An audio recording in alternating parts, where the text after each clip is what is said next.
नमस्कार दोस्तों, Bihar current affair की सीरीज़ में आप सबका स्वागत है। तो हमने जो बिहार करंट अफेयर की सीरीज़ शुरू की थी, तो आज हम लोग उसमें नेक्स्ट पार्ट लेके आए हैं और आज हम अक्टूबर महीने के कुछ प्रश्नों पे डिस्कस करेंगे। तो हम लोगों का ये टारगेट है कि अक्टूबर मंथ के आज पार्ट 1 हम क्वेश्चन के कुछ इंपॉर्टेंट क्वेश्चन लेके आए हैं और कल जो बच जाएंगे वो इंपॉर्टेंट क्वेश्चन लेके आएंगे और दोनों पार्ट मिला के अक्टूबर महीने के सारे प्रश्नों को हम देख लेंगे। ऐसे ही हम नवंबर महीने के प्रश्नों को लेकर आएंगे, फिर दिसंबर और फिर जनवरी से लेकर सितंबर तक, मतलब साल भर के सभी जो इम्पोर्टेंट क्वेश्चन हैं जो 67th और CDPO की परीक्षा के दृष्टिकोण से इम्पोर्टेंट बन सकते हैं, हम सारे प्रश्नों को एक एक वीडियो के माध्यम से एक एक मंथ के हिसाब से देख लेंगे। तो इसी सीरीज में ये अक्टूबर मंथ का पार्ट 1 क्वेश्चन हम देख रहे हैं। इसमें आइए कुछ इम्पोर्टेंट क्वेश्चन हम देख लेते हैं। पहला क्वेश्चन है, हाल ही में चर्चा में रहा नव्या योजना का संबंध किससे है। अब ये नव्या योजना के बारे में 3-4 चीज़ें हम देखेंगे।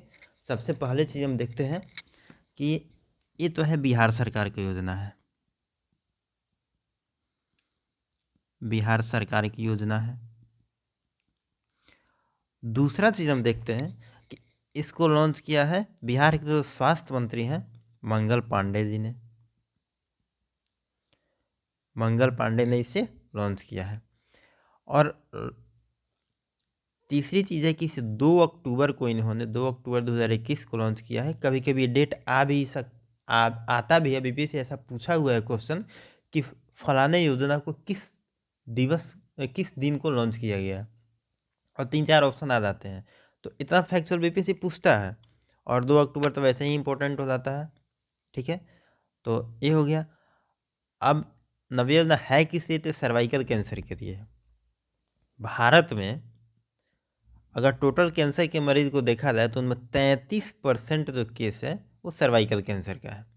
तो इस लिहाज से ही सर्वाइकल कैंसर बहुत इंपॉर्टेंट हो जाता है कि उस पर हम कुछ करें। और दूसरी बात, भारत में प्रति 8 मिनट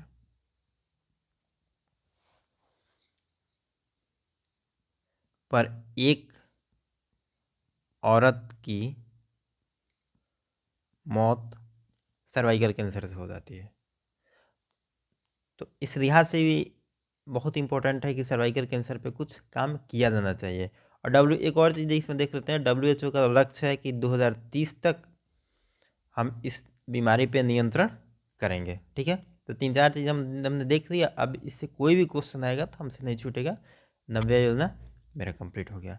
अब हम दूसरा देखते हैं। दूसरा क्वेश्चन है, पराली प्रबंधन के लिए बिहार के किस जिले के मॉडल को पूरे भारत में लागू करने का फैसला लिया गया है। पराली ठंडे के दिनों में नवंबर दिसंबर के टाइम में आप दिल्ली में या NCR वगैरह का जो एरिया है वहाँ पे बहुत ज़्यादा ये समस्या, मतलब एक राजनीति गर्म हो जाती है पराली को लेके। कुछ हरियाणा को दोष देते हैं, कुछ राजस्थान को दोष देते हैं, कुछ पंजाब को दोष देते हैं, और मतलब समाधान कहीं नहीं निकलता है। कई कमेटियाँ भी बन चुकी हैं, रिपोर्ट भी आ गए हैं, सुप्रीम कोर्ट, हाई कोर्ट सब इंटरफेयर करता है इसमें, लेकिन जो एक्चुअल समाधान कहा जाए अभी तक नहीं आ पाया है। इस रिगार्डिंग देखा जाए तो बिहार की काफ़ी अच्छी पहल है। और बिहार के एक रोहतास ज़िला है, रोहतास ज़िला ने ऐसा मॉडल बनाया है कि सराहना किया जा रहा है कि उसे पूरे भारत में लागू किया जाए। तो ये काफ़ी अच्छी बात है, बिहार की कोई अच्छी पहल जो पूरे भारत में लागू हो रही हो, काफ़ी अच्छी पहल है। तो एक क्वेश्चन अच्छा है, पूछा जा सकता है। और रोहतास की पहल है, पूरे भारत में लागू किया जाएगा। इसे कॉम्फेड के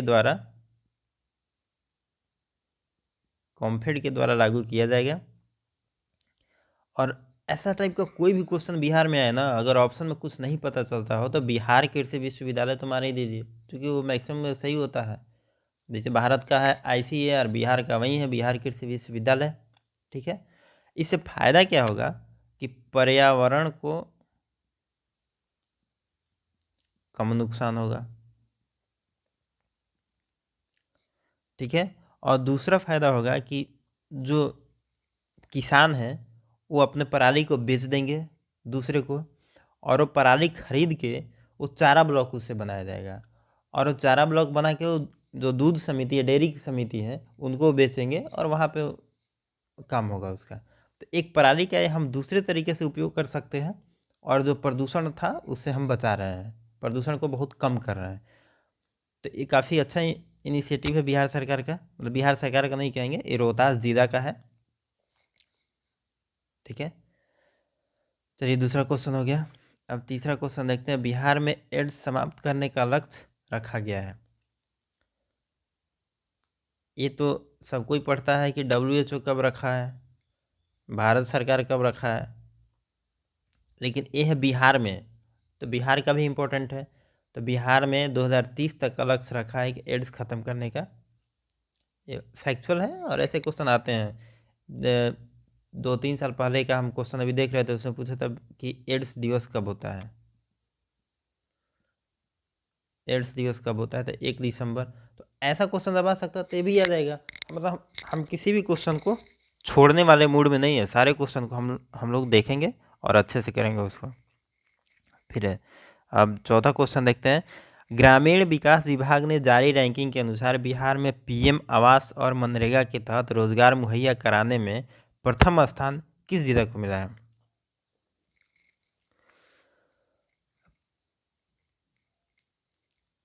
इसमें आंसर होगा भोजपुर। 1 नंबर पे मिला है भोजपुर को, 2 नंबर पे मिला है दरभंगा को, और सबसे नीचे लास्ट में रहा है गोपालगंज। ठीक है, अगर दिसंबर 2021 तक हम देखें तो टोटल 27 लाख लाभार्थी इस योजना का लाभ उठाए हैं, और इस योजना में सबसे बेहतर स्थान पर रहा है भोजपुर। भोजपुर जो है, आप अगर बिहार का मैप देखते हैं तो यहाँ पे एकदम साउथ वाले पोर्शन में है भोजपुर। ठीक है, आगे चलते हैं। मुख्यमंत्री 7 निश्चय योजना की रैंकिंग में सबसे तेज गति करने वाला जिला कौन सा है? ये बहुत इंपॉर्टेंट क्वेश्चन है। मुख्यमंत्री 7 निश्चय योजना का के बारे में पिछले साल क्वेश्चन पूछा था, ये कोई योजना में आया था ये सवाल। अब इसके हम देखते हैं, मुख्यमंत्री 7 निश्चय योजना के 2 चरण हैं। इसका पहला चरण शुरू हुआ था 2015 में, पार्ट 1 था ये। दूसरा चरण इसका शुरू हुआ है 2020 में, ये पार्ट 2 है। ठीक है, तो अभी तक हम क्या देखते थे कि पटना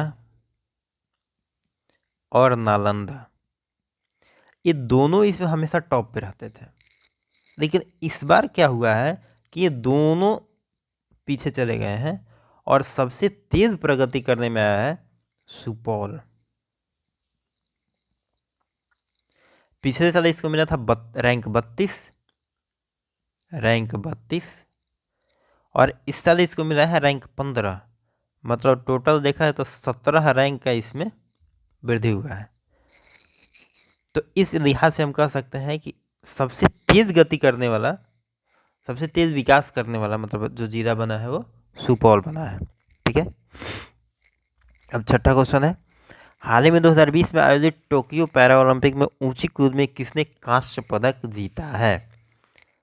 ये बहुत बढ़िया क्वेश्चन है। एक तो गेम का क्वेश्चन वैसे ही BPSC पूरा पूछता है, और ओलंपिक है तो अच्छा क्वेश्चन हो सकता है। आप देखिए,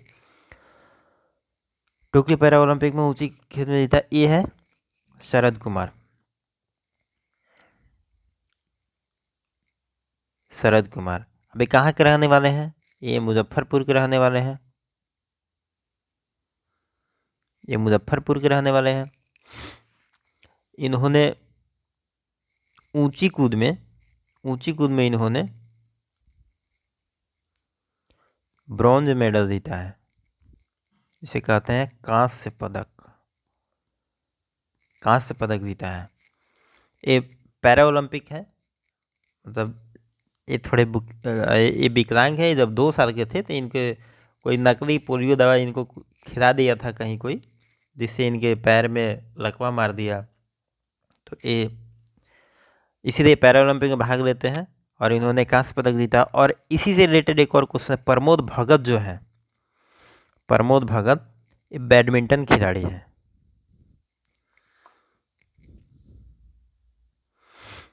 ये बैडमिंटन खिलाड़ी हैं और पैरा ओलंपिक में इन्होंने गोल्ड मेडल जीता है। तो इससे हम लोग 2 क्वेश्चन कर लिए। एक तो शरद कुमार है जो ऊंची कूद में ब्रॉन्ज मेडल जीते हैं, और प्रमोद भगत जो है बैडमिंटन खिलाड़ी हैं जो पैरा ओलंपिक में ही गोल्ड मेडल जीते हैं, और दोनों बिहार के हैं, इसलिए ये क्वेश्चन ज़्यादा इंपॉर्टेंट हो जाता है। 7वां क्वेश्चन देखते हैं। हाल ही में भारतीय भूवैज्ञानिक सर्वेक्षण द्वारा बिहार के किस जिले में फायर क्ले का विशाल भंडार मिला है? Fire clay. अब इस टाइप का जो भी क्वेश्चन होगा वो कौन सबसे पहले इसमें दिमाग में आएगा, कौन करेगा? तो भूवैज्ञानिक सर्वेक्षण द्वारा यही करेगा। ठीक है, ये मिला है आपको भागलपुर में। अगर थोड़ा सा यहाँ पे दिमाग लगाइएगा तो जैसे ये क्वेश्चन आपको नहीं पता है, फायर के लिए मिला है, तो बिहार में जितने अगर आप देखिएगा कि खनिज संपदा है कहाँ पे है, बिहार तो ये अगर बिहार हो गया, ये नीचे झारखंड है, तो सब खनिज तो झारखंड रह गया, तो इसके तटवर्ती एरिया में ही तो होगा। तो अगर पश्चिमी चंपारण यहाँ पे है, आप पश्चिमी चंपारण मैप में देखिएगा तो यहाँ पे है, तो अगर अंदाज से भी हम पश्चिमी चंपारण को काट सकते हैं। ठीक है, कैमूर में तो हाँ, कैमूर और भागलपुर और नवादा इसमें थोड़ा सा कन्फ्यूजन हो सकता है, लेकिन एक क्वेश्चन एक ऑप्शन नहीं इसमें आराम से कट सकता है, क्योंकि पश्चिमी चंपारण में ऐसा कुछ मिलता नहीं है, ज़्यादातर नहीं मिलता, ऐसे बिहार में ही बहुत कम है खनिज संपदा, और इधर में तो कुछ है भी, रोहतास नवादा गया में, तो पश्चिमी चंपारण किशनगंज और ये सब में तो इधर में तो कुछ नहीं है खनिज संपदा, तो ये सब ऑप्शन को ना आप अंदाज से काट सकते हैं। अब फायर क्ले मिला कहाँ है? भागलपुर में। अब फायर क्ले का यूज़ क्या होता है हम देख लेते हैं, ये भी पूछ सकता है। यूज़ होता है हमको फायर ब्रिक्स बनाने में, फायर ब्रिक्स बनाने में। दूसरा होता है सिरेमिक उद्योग में, जो चीनी मिट्टी का बर्तन जो बनता है घर में, सिरेमिक इंडस्ट्री में यूज़ होता है। तीसरा होता है अग्निरोधक पदार्थ में। ठीक है, 7 क्वेश्चन हो गया। अब अगला देखते हैं हम। 8वां क्वेश्चन है, हाल ही में कपड़ा एवं वस्त्र मंत्रालय ने बिहार के कितने जिलों को क्लस्टर जिला बनाने की घोषणा की है? अब ये अच्छा क्वेश्चन है, कितने जिलों को क्लस्टर जिला बनाने का। अब क्लस्टर जिला से होगा क्या? पहले तो क्लस्टर जिला क्या होता है, क्या होता है? क्लस्टर जिला अगर बनेगा तो उसमें बुनकरों के उत्थान के लिए योजना लाया गया। सबसे पहली बात, बुनकरों को कच्चा माल इसमें दिया जाता है, और फिर कच्चा माल से बुनकर धागा तैयार करते हैं, फिर उनकी रंगाई होती है, फिनिशिंग होती है, पैकेजिंग होती है, सारा कुछ मिला के एक ही ज़िला में उसको ट्रांसपोर्टेशन से बचाया जाता है, और एक ही ज़िला में जितने काम होते हैं सारे को अगल बगल में ही करा के, और एक डिजाइनर कपड़े बनाने में और बुनकरों के उत्थान में काफ़ी सराहनीय योजना है। क्लस्टर जिला बनाना काफ़ी सराहनीय योजना है। तो इसमें बिहार के 4 जिलों को क्लस्टर जिला बनाया गया है, और इन जिला में है कौन कौन, ये भी बहुत इंपॉर्टेंट। ये भी पूछ सकता है कि 2-3 नाम दे दे और पूछ दे कि कौन इनमें नहीं है। तो पहला नाम है इसमें पटना, नवादा, नालंदा, भागलपुर। ये 4 जिले हैं, इन चारों को क्लस्टर जिला बनाया गया है, और इनसे टारगेट है कि बुनकरों के माध्यम से इन जिलों में क्लस्टर जिला के माध्यम से डिजाइनर कपड़े बनाया जाएगा। ठीक है, आगे देखते हैं क्वेश्चन नंबर 9। हाल ही में नीति आयोग द्वारा जारी रिपोर्ट के अनुसार बिहार के जिला अस्पतालों में 1 लाख लोगों पर औसत बेड कितना है? भारत में अगर देखें, बिहार के पहले हम भारत में देख लेते हैं। भारत में 1 लाख लोगों पर 1 लाख लोगों पर औसतन बेड है 24।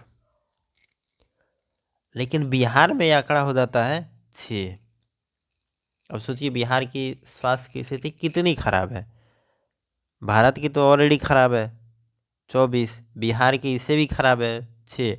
लेकिन सबसे अच्छी बात है कि इसमें भारत में सबसे ज़्यादा अगर कहीं बेड है तो है पुडुचेरी में। यहाँ 1 लाख व्यक्ति पर 222 बेड है, हाईएस्ट है भारत में। इतने ज़्यादा किसी भी राज्य में, केंद्र शासित प्रदेश में, राज्य केंद्र शासित प्रदेश कहीं भी इतने ज़्यादा मतलब हेल्थ के रिगार्डिंग देखा है तो बेड नहीं है। और ये रिपोर्ट जारी कौन किया है? नीति आयोग ने यहाँ पे लिखा ही है। तो ये भी क्वेश्चन पूछ सकता है कौन जारी किया है, तो इस टाइप का जो रिपोर्ट होगा तो नीति आयोग ही जारी करेगा। ठीक है, हो गया। अब लास्ट क्वेश्चन अपना देख लेते हैं। हाल ही में चर्चा में रहा बिहार की पहली जैविक हाट किस जिले में खोली गई है? तो पहली अगर किसी भी बिहार में हो, भारत में हो, विश्व में हो, कहीं भी लग जाती है तो क्वेश्चन वैसे ही इंपॉर्टेंट हो जाता है। और बिहार में पहली जैविक हाट हुआ है तो ये तो इम्पोर्टेंट हो ही जाता है। तो इसका आंसर है आपको भागलपुर। ठीक है दोस्तों, आज हमने 10 क्वेश्चन को देखा और कुछ क्वेश्चन जो बच गए हैं कल हम लोग लेके आएंगे, और अक्टूबर महीने का पार्ट 2 जो है उसको भी कंप्लीट कर देंगे। और अक्टूबर की जो जितने भी करंट अफेयर हैं हम क्लियर मतलब अच्छे से कर लेंगे, और नेक्स्ट डे हम लोग नवंबर की लेके आएंगे। Thank you.